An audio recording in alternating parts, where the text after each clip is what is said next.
Good evening and welcome to the Moonlit Gathering. Tonight the moon is full, and so, beneath its pale and watchful light, we gather once more to open an old book and allow its shadows to speak. Dim the lamps, settle into the quiet, and join us as we follow a lonely road where memory, mystery, and the restless dead await. Our story tonight is Ambrose Bierce's haunting tale, The Moonlit Road. Statement of Joel Hetman, Jr. I am the most unfortunate of men. Rich, respected, fairly well educated, and of sound health, with many other advantages usually valued by those having them, and coveted by those who have them not. I sometimes think that I should be less unhappy if they had been denied me, for then the contrast between my outer and my inner life would not be continually demanding a painful attention. In the stress of privation and the need of effort, I might sometimes forget the somber secret, ever baffling the conjecture that it compels. I am the only child of Joel and Julia Hetman. The one was a well-to-do country gentleman, the other a beautiful and accomplished woman to whom he was passionately attached with what I now know to have been a jealous and exacting devotion. The family home was a few miles from Nashville, Tennessee, a large, irregularly built dwelling of no particular order of architecture, a little way off the road, in a park of trees and shrubbery. At the time of which I write, I was 19 years old, a student at Yale. One day, I received a telegram from my father of such urgency that, in compliance with its unexplained demand, I left at once for home. At the railway station in Nashville, a distant relative awaited me to apprise me of the reason for my recall. My mother had been barbarously murdered. Why and by whom, none could conjecture. But the circumstances were these. My father had gone to Nashville, intending to return the next afternoon. Something prevented his accomplishing the business in hand, so he returned on the same night, arriving just before the dawn. In his testimony before the coroner, he explained that having no latchkey and not caring to disturb the sleeping servants, he had, with no clearly defined intention, gone round to the rear of the house. As he turned an angle of the building, he heard a sound as of a door gently closed, and saw in the darkness, indistinctly, the figure of a man, which instantly disappeared among the trees of the lawn. A hasty pursuit and brief search of the grounds, in the belief that the trespasser was someone secretly visiting a servant, proving fruitless. He entered at the unlocked door and mounted the stairs to my mother's chamber. Its door was open, and stepping into black darkness, he fell headlong over some heavy object on the floor. I may spare myself the details. It was my poor mother, dead of strangulation by human hands. Nothing had been taken from the house. The servants had heard no sound, and excepting those terrible finger marks upon the dead woman's throat, dear God, that I might forget them, no trace of the assassin was ever found. I gave up my studies and remained with my father, who naturally was greatly changed.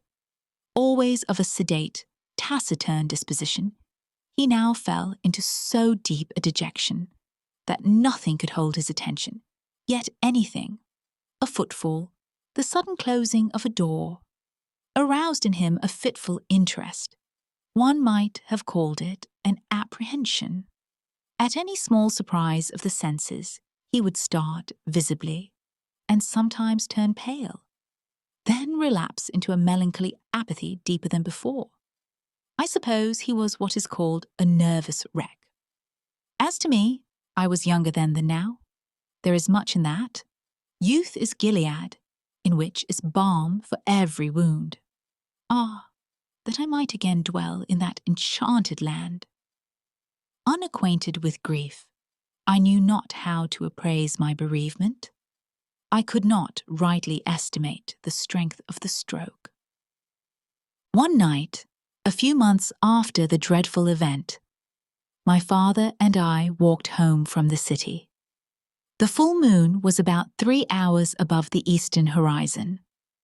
The entire countryside had the solemn stillness of a summer night. Our footfalls and the ceaseless song of the katydids were the only sound, aloof. Black shadows of bordering trees lay athwart the road, which, in the short reaches between, gleamed a ghostly white. As we approached the gate to our dwelling, whose front was in shadow and in which no light shone, my father suddenly stopped and clutched my arm, saying hardly above his breath, "God, God, what is that?" "I hear nothing," I replied. "But see, he said, pointing along the road, directly ahead. I said, "Nothing is there. Come, father, let us go in. You are ill." He had released my arm and was standing rigid and motionless in the center of the illuminated roadway, staring like one bereft of sense. His face in the moonlight showed a pallor and fixity inexpressibly distressing. I pulled gently at his sleeve, but he had forgotten my existence. Presently he began to retire backward, step by step, never for an instant removing his eyes from what he saw or thought he saw. I turned half round to follow, but stood irresolute. I do not recall any feeling of fear, unless a sudden chill was its physical manifestation. It seemed as if an icy wind had touched my face and enfolded my body from head to foot. I could feel the stir of it in my hair. At that moment, my attention was drawn to a light that suddenly streamed from an upper window of the house. One of the servants, awakened by what mysterious premonition of evil, who can say, and in obedience to an impulse that she was never able to name, had lit a lamp. When I turned to look for my father, he was gone, and in all the years that have passed, no whisper of his fate has come across the borderland of conjecture, from the realm of the unknown. Statement of Caspar Grattan. Today I am said to live. Tomorrow, here in this room, will lie a senseless shape of clay that all too long was I. If anyone lift the cloth from the face of that unpleasant thing, it will be in gratification of a mere morbid curiosity. Some, doubtless, will go further and inquire, who was he? In this writing, I supply the only answer that I am able to make, Caspar Grattan. Surely that should be enough. The name has served my small need for more than 20 years of a life of unknown length. True, I gave it to myself, but lacking another, I had the right. In this world, one must have a name. It prevents confusion, even when it does not establish identity. Some, though, are known by numbers, which also seem inadequate distinctions. One day, for illustration, I was passing along a street of a city far from here, when I met 2 men in uniform, one of whom, half pausing and looking curiously into my face, said to his companion, "That man looks like 767. Something in the number seemed familiar and horrible. Moved by an uncontrollable impulse, I sprang into a side street and ran until I fell exhausted in a country lane. I have never forgotten that number, and always it comes to memory attended by gibbering obscenity, peals of joyless laughter, the clang of iron doors. So I say a name, even if self-bestowed, is better than a number. In the register of the potter's field, I shall soon have both. What wealth! Of him who shall find this paper, I must beg a little consideration. It is not the history of my life, the knowledge to write that is denied me. This is only a record of broken and apparently unrelated memories, some of them as distinct and sequent as brilliant beads upon a thread, others remote and strange, having the character of crimson dreams with interspaces blank and black. Witch fires glowing still and red in a great desolation. Standing upon the shore of eternity, I turned for a last look landward over the course by which I came. There are 20 years of footprints fairly distinct, the impressions of bleeding feet. They lead through poverty and pain, devious and unsure, as of one staggering beneath a burden, remote, unfriended, melancholy, slow. Ah, the poet's prophecy of me. How admirable, how dreadfully admirable. Backward beyond the beginning of this Via Dolorosa, this epic of suffering with episodes of sin, I see nothing clearly. It comes out of a cloud. I know that it spans only 20 years, yet I am an old man. One does not remember one's birth. One has to be told. But with me, it was different. Life came to me full-handed and dowered me with all my faculties and powers. Of a previous existence, I know no more than others, for all have stammering intimations that may be memories and may be dreams. I know only that my first consciousness was of maturity in body and mind, a consciousness accepted without surprise or conjecture. I merely found myself walking in a forest, half-clad, footsore, unutterably weary and hungry. Seeing a farmhouse, I approached and asked for food, which was given me by one who inquired my name. I did not know, yet knew that all had names. Greatly embarrassed, I retreated, and night coming on, lay down in the forest and slept. The next day I entered a large town which I shall not name, nor shall I recount further incidents of the life that is now to end. A life of wandering, always and everywhere, haunted by an overmastering sense of crime, in punishment of wrong and of terror, in punishment of crime. Let me see if I can reduce it to narrative. I seem once to have lived near a great city, a prosperous planter, married to a woman whom I loved and distrusted. We had, it sometimes seems, one child, a youth of brilliant parts and promise. He is at all times a vague figure, never clearly drawn, frequently altogether out of the picture.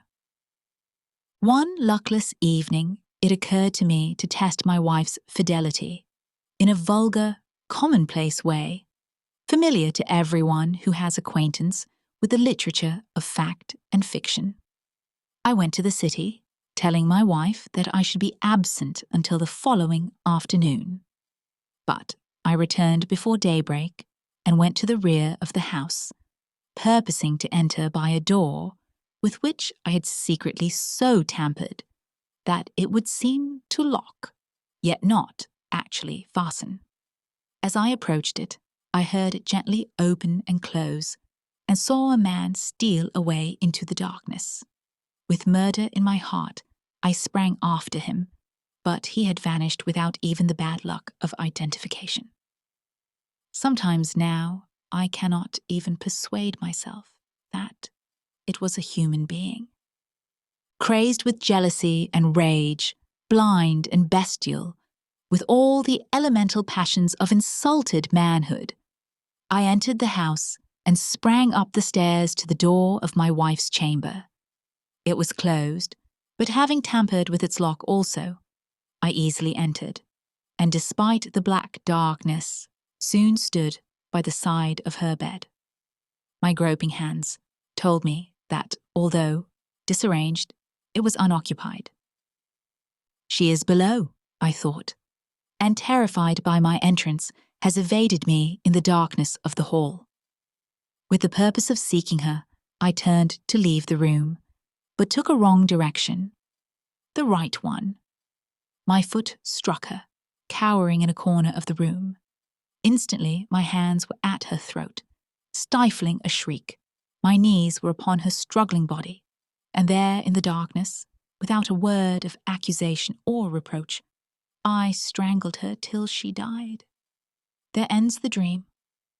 I have related it in the past tense, but the present would be the fitter form, for again and again the sombre tragedy reenacts itself in my consciousness. Over and over I lay the plan, I suffer the confirmation, I redress the wrong. Then all is blank, and afterward the rains beat against the grimy window panes, or the snows fall upon my scant attire. The wheels rattle in the squalid streets where my life lies, in poverty and mean employment.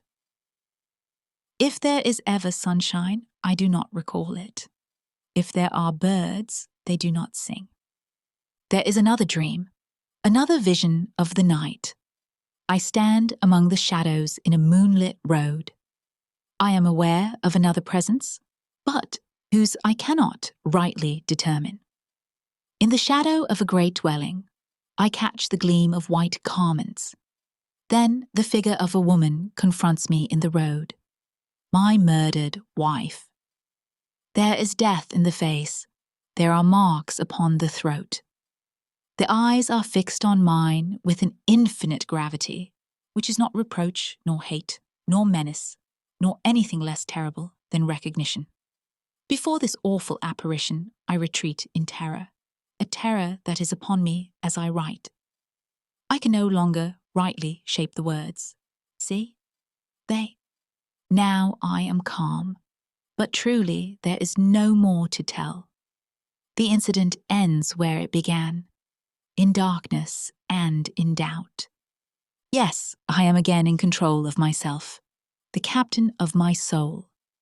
But that is not respite. It is another stage and phase of expiation. My penance, constant in degree, is mutable in kind. One of its variants is tranquility. After all, it is only a life sentence. To hell for life. That is a foolish penalty. The culprit chooses the duration of his punishment. Today, my term expires. To each and all, the peace that was not mine. Statement of the late Julia Hetman, through the medium Bayrolles. I had retired early and fallen almost immediately into a peaceful sleep, from which I awoke with that indefinable sense of peril, which is, I think, a common experience in that other, earlier life. Of its unmeaning character, too, I was entirely persuaded, yet that did not banish it. My husband, Joel Hetman, was away from home. The servant slept in another part of the house. But these were familiar conditions. They had never before distressed me. Nevertheless, the strange terror grew so insupportable that, conquering my reluctance to move, I sat up and lit the lamp at my bedside. Contrary to my expectation, this gave me no relief. The light seemed rather an added danger, for I reflected that it would shine out under the door, disclosing my presence to whatever evil thing might lurk outside.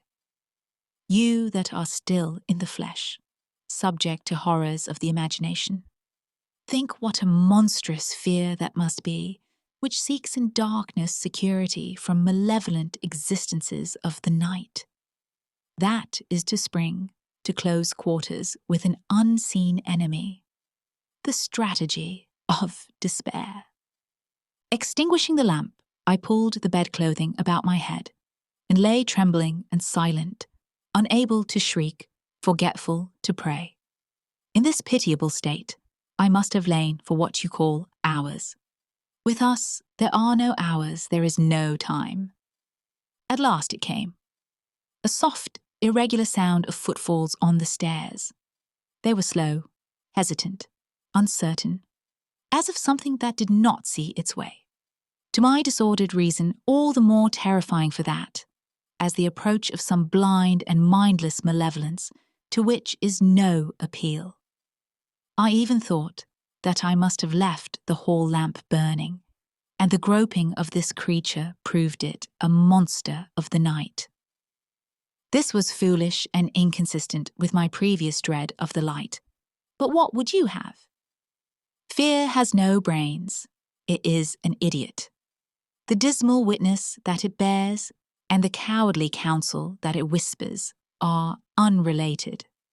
We know this well, we who have passed into the realm of terror, who skulk in eternal dusk among the scenes of our former lives, invisible even to ourselves and one another, yet hiding forlorn in lonely places, yearning for speech with our loved ones, yet dumb and as fearful of them as they of us. Sometimes the disability is removed, the law suspended. By the deathless power of love or hate, we break the spell. We are seen by those whom we would warn, console, or punish. What form we seem to them to bear we know not. We know only that we terrify even those whom we most wish to comfort, and from whom we most crave tenderness and sympathy. Forgive, I pray you, this inconsequent digression by what was once a woman. You who consult us in this imperfect way, you do not understand. You ask foolish questions about things unknown and things forbidden. Much that we know and could impart in our speech is meaningless in yours. We must communicate with you through a stammering intelligence in that small fraction of our language that you yourselves can speak. You think that we are of another world. No, we have knowledge of no world but yours, though for us it holds no sunlight, no warmth, no music, no laughter, no song of birds, nor any companionship. O God, what a thing it is to be a ghost, cowering and shivering in an altered world, a prey to apprehension and despair. No, I didn't die of fright. The thing turned and went away. I heard it go down the stairs, hurriedly, I thought, as if itself in sudden fear. Then I rose to call for help. Hardly had my shaking hand found the doorknob when, merciful heaven, I heard it returning. Its footfalls as it remounted the stairs were rapid, heavy, and loud. They shook the house.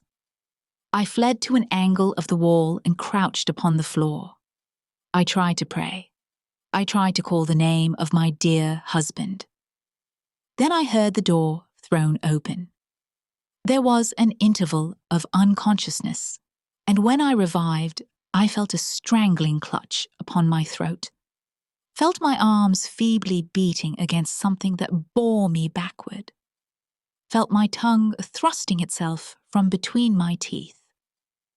And then I passed into this life. No, I have no knowledge of what it was. The sum of what we knew at death is the measure of what we know afterward of all that went before.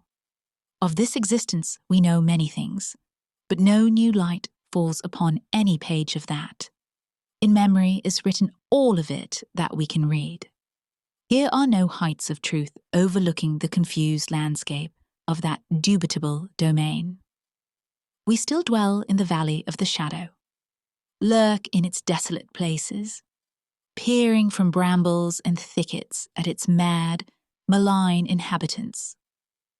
How should we have new knowledge of that fading past?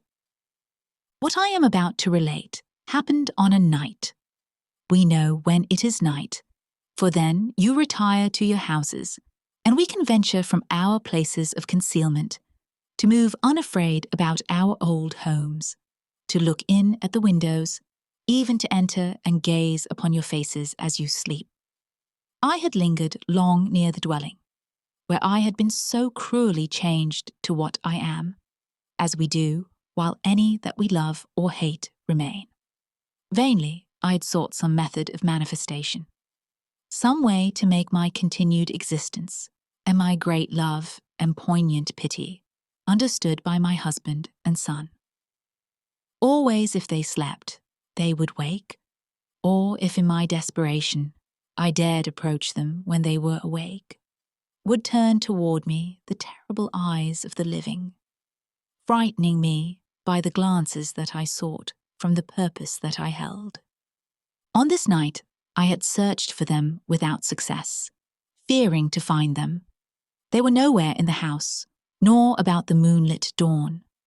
For although the sun is lost to us forever, the moon, full-orbed or slender, remains to us. Sometimes it shines by night, sometimes by day, but always it rises and sets, as in that other life. I left the lawn and moved in the white light and silence along the road, aimless and sorrowing. Suddenly, I heard the voice of my poor husband in exclamations of astonishment, with that of my son in reassurance and dissuasion.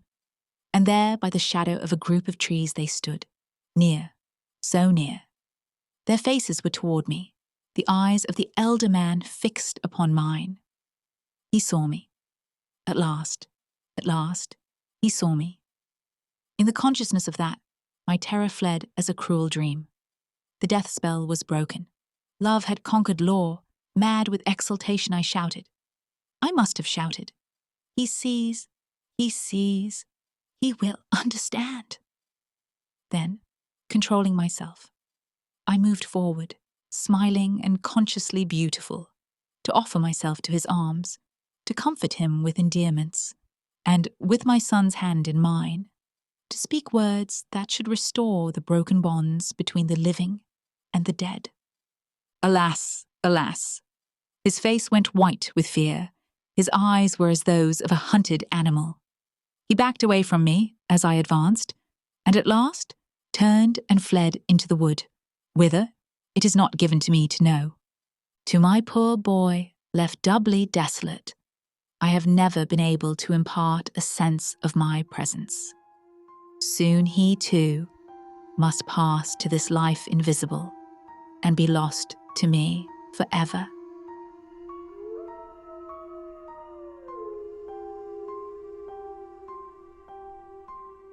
And so, our journey along the moonlit road comes to an end. Thank you for joining us beneath tonight's full moon. Until we gather again, keep your candle burning and the old stories alive. Subscribe and take your place in the old ink society. Good night.